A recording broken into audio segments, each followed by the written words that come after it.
Namaste, namaste. My humble pranam to all the wonderful children of Mother and Sri Aurobindo. I've been asked to speak on guidance from Mother and Sri Aurobindo in everyday life. Life runs on many layers, and this is the first thing that yoga teaches us. And what we call as life is normally just changing scenes, circumstances, events, uh, often discordant, often disconnected. If we ask what happened in life today, during a particular day, we see that people recount all the incidents that happened from morning till night. But there is another life which runs behind this outer life, which is at least as important, in fact, more important, because the value of the outer event derives from this. And it is our inner life. And this inner life is composed of thoughts, feelings, attitudes, intentions, will, passions, hopes, desires, or the absence of it, fears, faith. All this constitute a very large inner psychological apparatus which flows into our outer life. Not always, because outer life may continue by a chain of past habits while the inner is changing. But generally, in most people, as is their intent, outer life begins to reflect it, one way or the other. And behind this inner life, there is a still deeper life, which Sri Aurobindo reminds us, reveals to us. It is the inmost life. And the inmost life is the life of the soul. It continues life after life.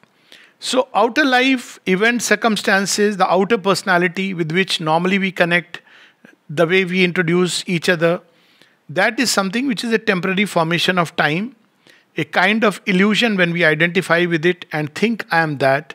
And it is something which is an ego personality which is dissolved when we leave this body. Behind this, there is a very important aspect which is constantly in a flux. It is the one over which a lot of work goes on when we take to the yogic life. And it is understanding our thoughts, feelings, hopes, aspirations, our will, desires. And it is this life which becomes the focus of the yogin first. So when we start looking at this life, first thing we observe is that it is in a state of disorderly order. What we call as order, and that's what reflects in our outer life also. It's in a state of disorderly order, much like the assembly where everybody is speaking except the speaker. The speaker is supposed to remain quiet. Time to time he will put up a show and says, stop, stop, you are being too unruly, go out. So similarly within us, the speaker or the true person, the soul within hardly speaks. Because there is a chaos, often a ruckus. And this internal noise is so, we don't realize its impact. It is so much, it camouflages the voice of the speaker within us. It keeps constantly confusing the direction we should take, what we should do, how we should live our life. So the first thing in yoga, first basic practice is to ask them, all these different elements, to be quiet. So how do they become quiet? Yoga has to be built on a foundation of peace and quietude. So how they become quiet? They will not become quiet unless there is either an impetus or a tremendous power which makes them quiet. Take an example. A Asura or Rakshasa becomes quiet when he is face to face with Shiva. Shiva has tremendous power, so he becomes quiet. Or take another example in a marriage when people go and they are in a party, then suddenly when the bride and the bridegroom come out, then whatever be the talks, they all become quiet and they start looking up. Or in another situation where when the head comes, suddenly before the meeting, everybody is talking, chit-chatting. When the head comes, everybody becomes quiet. So we become quiet either when we pick up one part within us, which is like a central part, around which the rest of our nature can start weaving its life. So this central part has to fix a name. There is a life without a name. Often we meet people who are, miserable life and unhappy life, depressed life.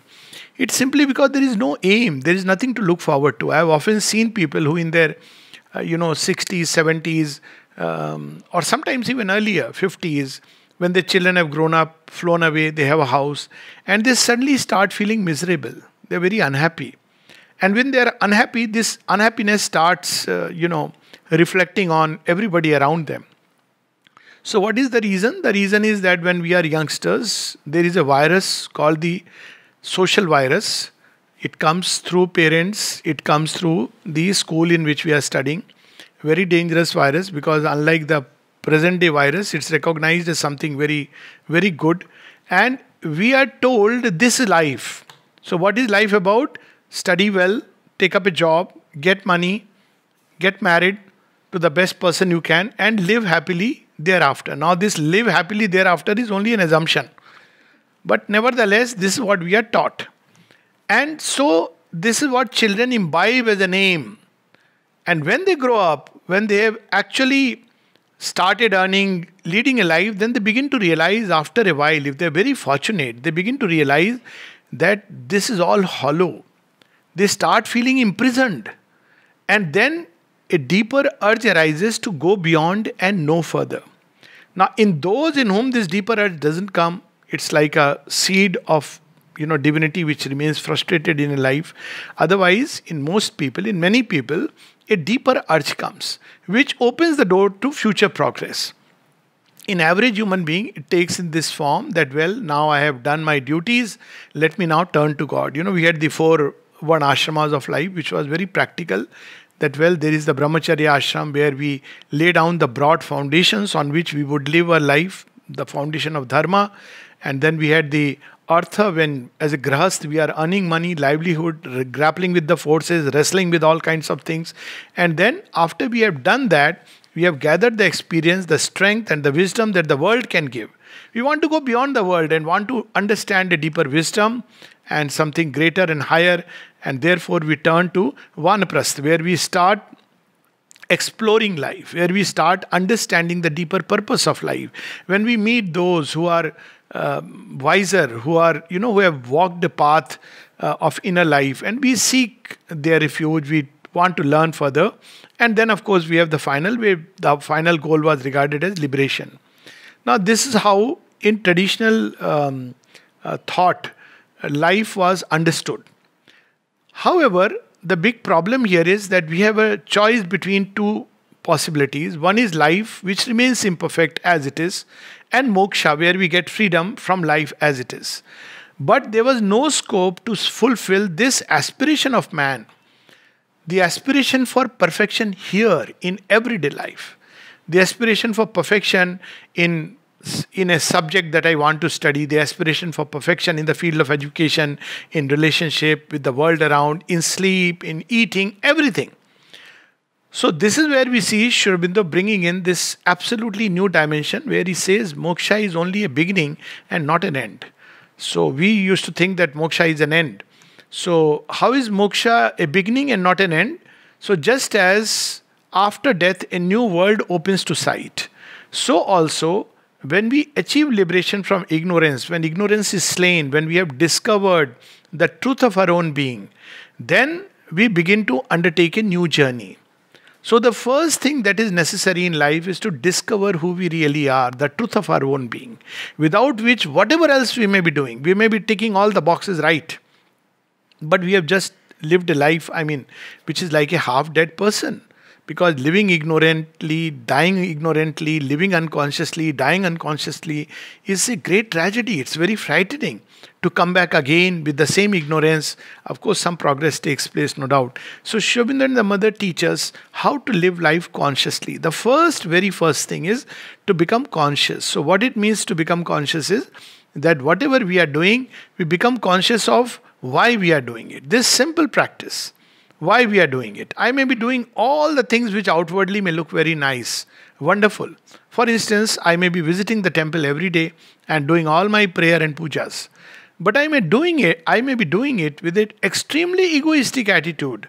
And this egoistic attitude can be, I want to be a great man, I want to be a great devotee, I want wealth, I want my ambition to be succeeded, and sometimes, unfortunately, that I want votes. So, one goes to all the places just because, one has to look like, whatever, a religious person. Now, outwardly we are doing something which may look very pious, but inwardly we are actually, God is not happy because we can't fool him. And while, it's easy to fool humanity, but even human beings after a while begin to realize, because we can't fool everyone all the time. So first thing is to become conscious of whatever we may be doing. From morning to night, Mother gives an example of the ashram context.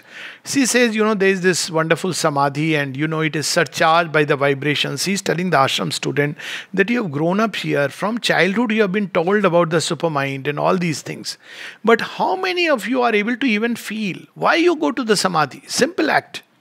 We go to the samadhi, we bow down, we do a prayer and we come out. And we remain very often the same unchanged person. And this is not one day, months. Years may go by, decades, and we don't change. Why? Because we were doing everything right, but not with the right consciousness. So first thing in life is, whatever we may be doing, it may be taking a bath, it may be, eating food, but with the right consciousness. So what is that right consciousness? One is the Shastra, which tells us how to do a thing. So if we wake up at a particular time, go to take a bath at a particular way, particular time. But the problem of Shastra is that after a time, Shastra becomes too mechanical. Again, we become unconscious. We are following everything, but we are not changing ourselves. There are people who wake up in the morning at 3:30, 4 o'clock, and they sit in meditation, or they do their puja, not sit in meditation. Meditation is still okay. Sometimes even meditation is a ritual that people perform. But at the end of the day, nothing much changes. Because even Shastra becomes mechanical, and because there is an evolution of creation. So the Shastra itself must be upgraded. And that's what we see something very interesting about Indian thought vis-a-vis many other religions, that many religions have one book, one founder. But in Indian thought, Veda, though the basis, have been restated in beautiful terms. The age of Upanishads, which brought the essence of the Vedas. The age of the Puranas, which added something very new, which is there as a seed in the Vedas, but developed in a beautiful way. The age of the Gita, if I may say so, where Shri Krishna brings the essence of the Upanishads, but makes it so contextual and relevant. And now we have Sri Aurobindo and the Mother, which take out on the same basic Vedic foundation that there is but one reality, the eternal reality, which manifests in manifold ways, but he gives it, he takes, absorbs into himself all the new things, new movements, new events. Earth has moved forward, and thereby he brings them together and presents it to us to lead a life which is more meaningful. So, let us take it one by one. What do we do when we wake up in the morning? So, when we were children, I'm sure many Indian homes, we were taught to, touch the bhumi, and just do this gesture. At a point of time, like the typical adolescent, I said, why should I do all this? After all, it's something unconscious. Why should I be touching the feet of, So normally we are told that, because the elders say so. But now we understand that Mother Earth is living and real. So if we do the same gesture, we may not even now do the gesture, because when we understand the spirit, the form may change. So when we wake up in the morning, Mother gives a very beautiful suggestion that when we wake up, just fill your heart with gratitude. It's something which really releases a lot of joy inside the heart. We wake up with, the diary notes, to-do list, and, we rush to the different places. It just takes few minutes. And those few minutes, if we can spare to be in gratitude that, we have yet another day to progress, yet another day when, we have the chance of changing ourselves, yet another day when we can learn something new, yet another day when we can progress even if this much, yet another day when we can reconnect with the divine in different ways. So all these fill our hearts with gratitude. Another reason for gratitude, that there is the divine in this world. Imagine waking up every day and constantly remembering, as some people, who don't believe in divine, I just wonder that what it must be life like to wake up in the morning and say, basically there is nothing. There is no God, there is nothing. Now, what do? Then you rush after satisfying your desires, because that's what nature has given us. But when we know there is the divine, we know there is a meaning to life. And this sense of purpose, this sense of meaning, to remind ourselves every morning that this is what I'm here for. Doesn't matter. Yesterday, I was a kind of person, but today I can be a new person, a changed person. So this is the first simple act of gratitude to the divine. It's not done as a ritual. One may or may not do it. Each one's up to each one. Rituals are very individualized, personalized things. When we make rituals a collective convention, then spiritual truth passes away from them. Because, people used to touch their parents' feet when they used to wake up earlier. I mean, I still remember that generation. And when they would go out of the house, they used to say, "Mujhe Ashirwad dijiye, give me blessings, I am going out." I know it will sound like dated to many of the youngsters, but I have done that. But now, what happened over a period of time, instead of touching the feet, people now touch only the knees. And now it is even high by. Now, is this change good or bad? Well, earlier, I also noticed one thing. People would touch the feet, but they would do everything which is opposite to what their parents would have ever expected. I mean, every parent expects the child to be noble, to, come up with beautiful qualities. Now that is gone. At least the hypocrisy is gone. Now people are what they are. So at least, this, so many times when we use a collective convention, a ritual is a collective convention, the big problem is we may lose the spirit completely. So time to time, the divine comes and breaks this collective convention, which is what we see happening today, so that the spirit can re-emerge and take new forms. So in the ashram, we don't do like this, namaste, we just touch the heart and say, it's a beautiful feeling that divine is here or whatever inside. Mother says the simple act of saying bonjour, it can have such a wonderful effect because there is a power in words. So on one side, we are told that, if we chant Om, it's so wonderful in a, temple setting. On the other side, what really it indicates that the human voice, the human speech has such a tremendous power within it. After all, at first time when a mystic heard the great wonderful syllable Om, it is he who chanted it. Now, if our speech can become a chant, constantly a chant and a worship to the Lord, it is not through a mantra that we have to do it, but our speech should become a natural chiming with truth, as Sri Aurobindo puts it. Our speech should become a mantra, so that when we, it's a whole tapasya of speech. For instance, a man who has never inside the heart had bad will for anyone, very consciously you have removed it. You have tried to have goodwill. Now, such a person, when he meets you and says, you will be well, even if there is corona or whatever kal, or, I don't know. So, you say you will be well. Now, this person has done a tapasya of goodwill. And it makes a difference. It instantly has an effect. Why? Because he has gathered that energy very consciously inside. So when the very fact of saying good morning, namaste, vanakkam, whatever we say, it has a tremendous power. So when we go about and meeting people, and why only people, plants, everything in creation, when we come out, step out, look at the sun, the first teacher, that however big the darkness may be, the sun is bound to come. So this is a way of life where we start living consciously. And then we start getting ready. So there is a very nice anecdote of the mother. Many of us may know it. When Udar asked mother, 20 years, I am, practicing yoga. So would you be kind enough to tell me how am I doing? And the mother said, well, okay. So he was not happy with the okay. Okay is a strange word which may mean many things, from disappointment to ultimate. So mother said, okay. So he said, mother, what do you mean? Like, something I'm missing? She said, okay, tell me, what do you do in the morning? He says, I get up and then I go to the washroom. Then I take a bath. I brush my teeth. So how do you brush your teeth? So he just started describing the gesture, thinking, mother, like a scientist, she's asking. So she said, all wrong. So he said, why, mother, how should I do it? He said, when you go to the bathroom, you should think that it is the divine who is with you. When we take a shower, it's simultaneous. See, the mind, body are all the time in a state of disjointedness. While we are taking a shower, the mind is thinking, what is my next program? We are planning. Even everything, even during speech, we are planning. Oh, what am I going to speak? What am I going to speak? Let the mother flow, what she will decide. So to live that way, often people say live in the present. What does it mean living in the present? Living in the present is living in our highest present. So when we are taking a wash and the shower is coming, again in tradition we were taught, Har Har Gange, Har Har Gange, Gange che, Yamune che, Kaveri che, Saraswati. We have grown up like that. But what it meant was that may this water have all the cleansing, beautiful, divine properties of all the rivers. All the rivers represent different kinds of vital energies. Water washes many formations.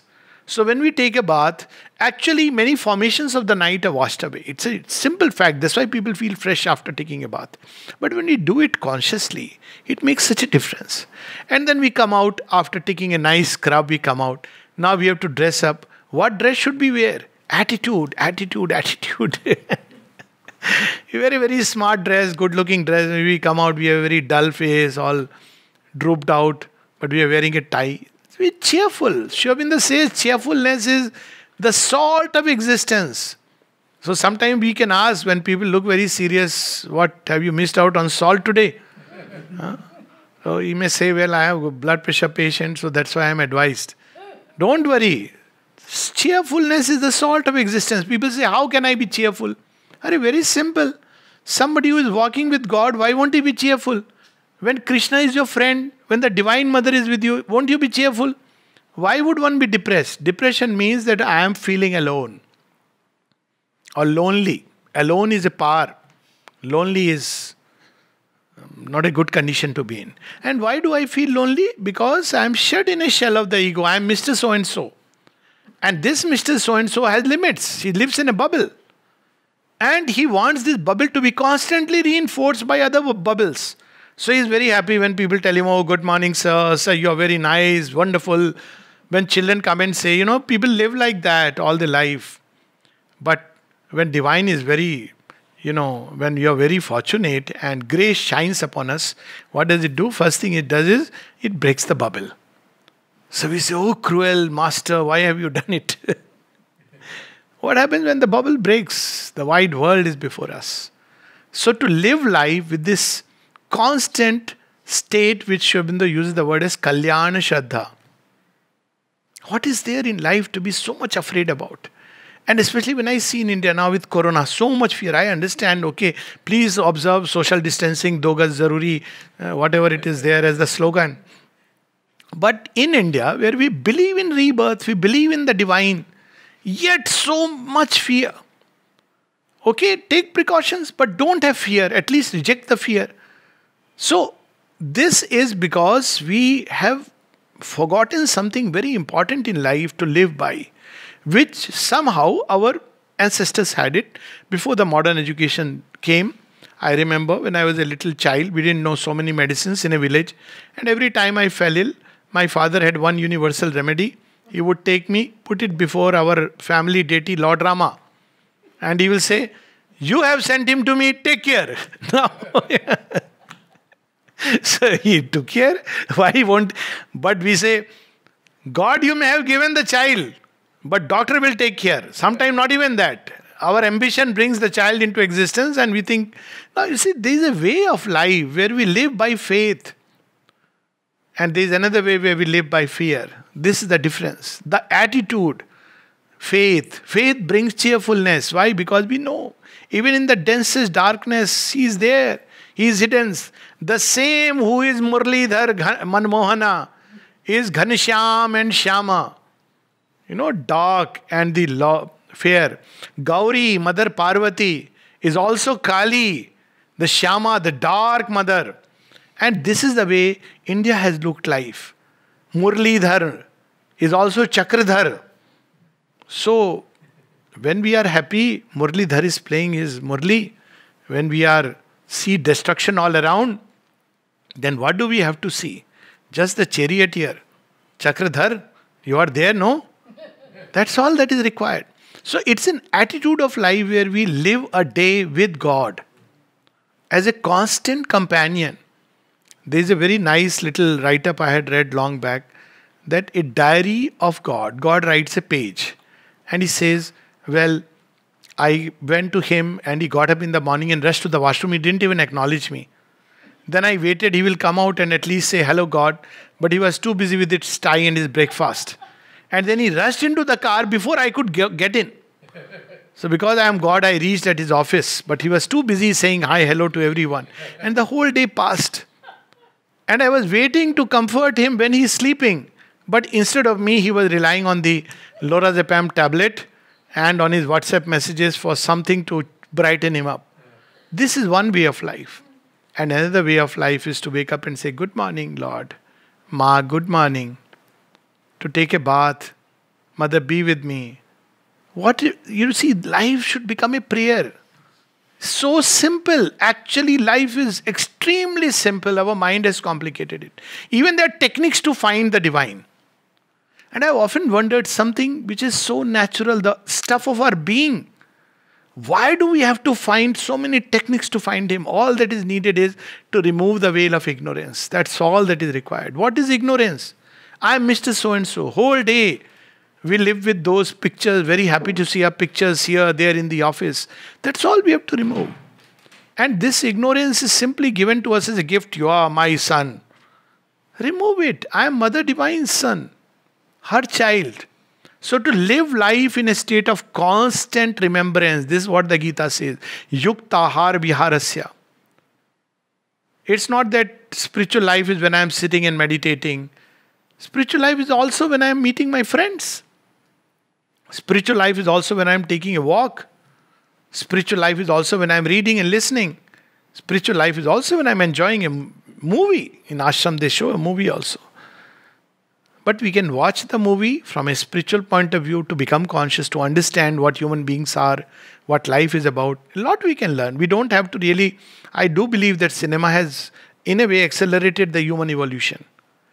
We know about West, we know about people, we know about many, many things which will take lifetimes to just understand and assimilate. So it is accelerated because, if you watch through films, you know a lot about life. You become conscious. So this way, if we live life consciously, and most important, she says, to keep this flame burning inside. What is this flame? This is the flame, our greatest gift. There's a whole canto in Savitri, the flame child. This phrase, the flame child is born. The growth of the flame. That we are. And this flame, whenever there is time to just feed this flame, Mother says that so many times there are windows that open on the infinite. To keep them as the goal. We may be working in the office. What is my goal? My next promotion? The money that I'll get? Lot of accolades, praise, gifts, prize. How does it matter? I mean, they are all things which will snatched away one moment, one stroke. They are gone. But to live constantly that now this office work, now this my seva to the mother. We'll forget 100 times. But if we keep practicing, a time will come when all work will become constantly a prayer. The mother says that work is the best prayer to the divine. To work as we pray. And then life begins to become a prayer, because work for us is no more work to fulfill our ambition or money. It will come, no problem. But it's a means to serve the Divine Mother. So then naturally when we, in our personal relationship with people, we'll change. Why? Because everybody will see that, well, I am representing her. And I have to remember that constantly. So this way when we begin to lead our life, life begins to change. Then another important thing which she says is that a balance between work, rest and exercise. A balanced life, moderation and balance. Mother speaks about it, the Buddha speaks about it, even in the Western literature. A balance. Life becomes very unbalanced when we focus only on one thing. Something very beautiful about the ashram life is this wonderful balance. 6 hours of work. Some people work for 8 hours. Then you have time for exercise. Then you have meditation. If you really look at the ashram life, it's so beautifully organized. But sometimes we think, okay, work, so day and night we are working. Whatever may be the reasons, I don't want to go into that. But, well, what is the instrument? Have we really ignored the instrument? The body. Body is the basis. So, to give the body a kind of exercise every day, it doesn't matter, just a walk. And to do this exercise, to keep the instrument going. It's a body given by the divine, not out of fear. Oh, I shouldn't have disease if I do exercise. Not with that intention. But simply it is a gift of the grace. So at least just take a little walk. And during the walk to offer it to the mother. And then take a walk. So the bodily instrument constantly is in good shape. And then another very simple thing is the prana. And that prana is, one is the way to do is pranayam, but pranayam to me is always a deeper connotation. Prana is the force of life and Yama is to restrain. So it's not just about the outer pranayama, but which direction my force of life is flowing. Any excess is not healthy for life. So we have to learn to create a balance. Again, we come to balance. So if we see that we are taking to an excess, whatever thing it may be, even excess of that all the time I'll meditate. Sri Aurobindo and the mother used to caution, except one odd person, even there. So they would always speak about the balance between meditation and work. And there is a beautiful prayer of the mother. That meditation, what does it lead to? Union with the divine, provided it's done in the true way. But it is the work that purifies the nature, prepares it for transformation. The main part of this yoga is through work. Meditation is important, so we should give time to that. And what is meditation? It's very simple, to sit and withdraw ourselves from all the various senses which are scattered here and there. Beautifully in Savitri, those lines, in moments when the inner lamps are lit and life's cherished guests are left outside. Even if we can leave the WhatsApp outside, good enough. So that, every bing and ting, we don't, rush to open it. Just put everything outside and just sit quietly. So what happens? Our spirit sits alone and speaks to itself. So beautiful to sit alone and seek Him who alone is, for whom our life is. Even a few moments, we don't have to sit. Meditation is not about half an hour, 1 hour, 2 hours. Even a few moments, just to seek her who alone is, who is in our heart. Even that we don't have. Just in quietude to sit and surrender whole day to her at her feet. If you find it difficult to withdraw all the things, all our consciousness which is spread through the senses, then everything, we put a tag. Oh, morning this happened, Ma, take it. Afternoon this happened, Ma, take it. Mother, I have a body ache, take it. All when we have offered to her feet, then we say, Ma, whatever is going to come in my life, that too you take it. Not just show me the way. Show me the way means show me the way, then I'll walk it. Show me the way and carry me through it. To give oneself to the mother. This giving is such a beautiful thing that we have forgotten. Just giving oneself. To give oneself even to creation.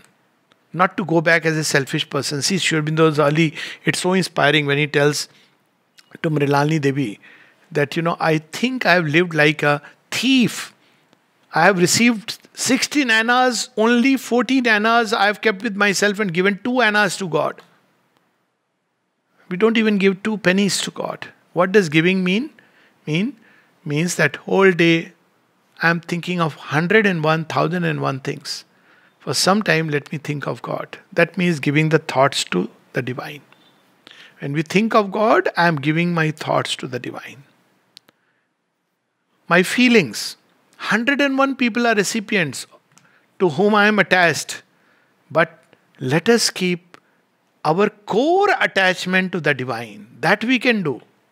Nobody will know. This is something very secret. Divine is the beloved. Nobody should know that He is the beloved. Let the world think, oh, you are so near, so dear, my loved one. Let everybody think. But keep only the divine in the center. See how the heart will be purified. Mother says, it is only from the mother that you will for all your expectations, for all your needs, you will turn to her. What about others? Give. See the difference? But what we do? We calculate.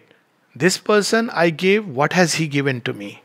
This person, he should have given me, but he didn't give. So she says, this is what is the way of life. That for all your emotional needs, for all your, these things will turn to the mother. But for giving, we'll be giving freely like a flower. She gives these examples to live like a flower. Flower draws its sustenance from the sun and the soil below. But when it gives, does it question, who are you? How much money you will pay me for my fragrance? First fix me a price. First praise my beauty. Maybe roses may say that. But flowers just bloom, equal, frank, open to the light, giving itself to all, one and all. This is being like a flower. Another very beautiful example is, says, live like a river. So what is living like a river? Only two things we need to know. Where does it come from and where does it go? The course will be taken care of. But we often forget the goal. So what happens? We start fighting over small little trifles and waste years. I have seen people fighting court cases for decades. And at the end of it, if you win, you are a loser. If you lose, you are a loser. Either ways. It's a lose-lose situation, no-win situation. If you have won after 30 years, you have lost so much precious time and thought and energy in something which you will never enjoy, and your children, if you have won it, they will throw it away. But to live life, I am all for lawyers, just like I speak about doctors, but it's okay, they are doing good service. But the thing is to live life in a state of harmony, that if Divine has given me something, He has taken away today. Has He taken away the most important thing from my life? What is the most important thing in my life? So Mother says, step back and see. Is it something of such a value that we fret and fume over it? Money is gone. Okay, fine. It will come back. I was born in this way. It's okay. One can live without that. Relationships are gone. Doesn't matter. All these things. But what is of eternal and lasting value? She says that is peace, light, wideness, truth, ananda of the divine, union with the divine. That alone is worth living for. So while all these things are there in life and part of life, but to learn to step back and to make that our goal. This is the flame and the ascension of the flame. So to be very clear about that aim. So be like a river means the aim is the divine. What circumstances can really come in the way? Nothing. One can be anywhere, even in a prison house. Sri Aurobindo's grand start, the first ashram he established was in Alipur jail.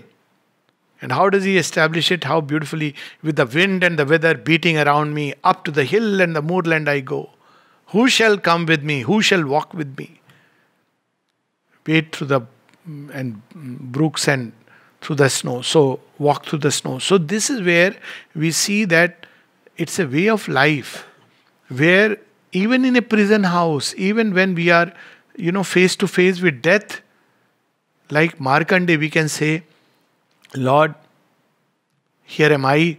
I am reminded of an incident which I had read in, Honorable Srinivas Iyengarji's life. So I had read long back. It had inspired me many times and I had shared it. I don't remember where I read it.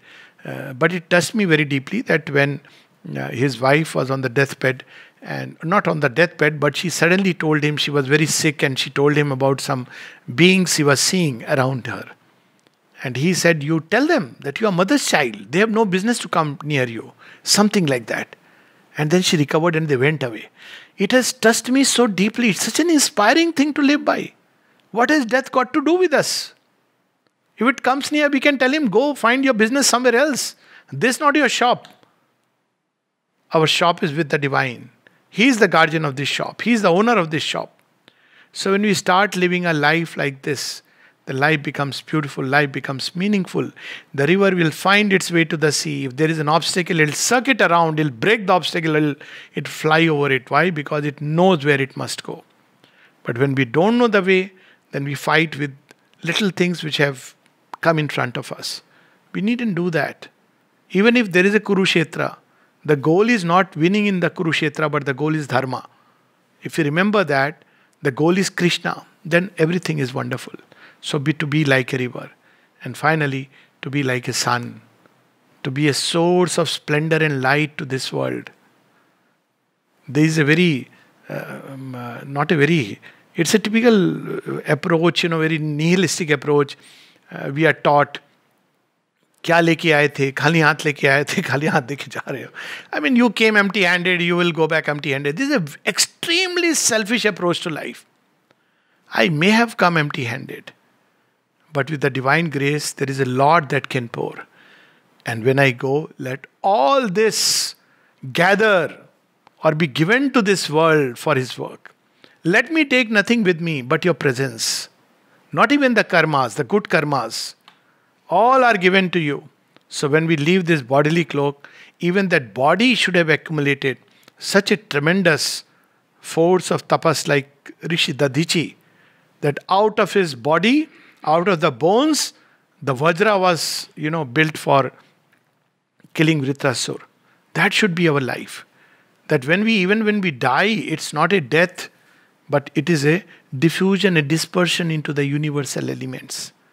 So when we live life like that, selflessly, turn toward the divine, just as a flower, as a sun, as a river, so much we see in nature.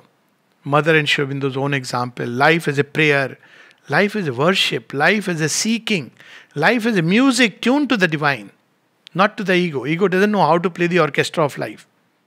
Ego will say, okay, now tabla, after some time, now harmonium. But if it plays the tabla and harmonium together, they will start fighting. But when we hand over this music to the divine, he makes of us a flute or his veena. So to live life constantly in an aspiration for the divine and never to be satisfied with any experience. Always there is something more, something more, something more. It's so beautiful thing in Mother and Sri Aurobindo's yoga is that there is no end point. Even the supramental is not the end. It's something beautiful. Some people want, okay, when will I achieve this? So achieve what? It's a divine unfolding. Where is the end? Why should there be an end? Why not infinity? Why not the perfection that is ever expanding? Mother spoke about perfection. She said perfection is not an end point. It's something which is constantly evolving. And this gives life such a wonderful purpose that even at the last breath, we may say, oh, there is something else, something more that I still have to do. Let me try it now. Or else, bon voyage, bon adieu, will come back again for the unfinished work of life. Thank you. Namaste.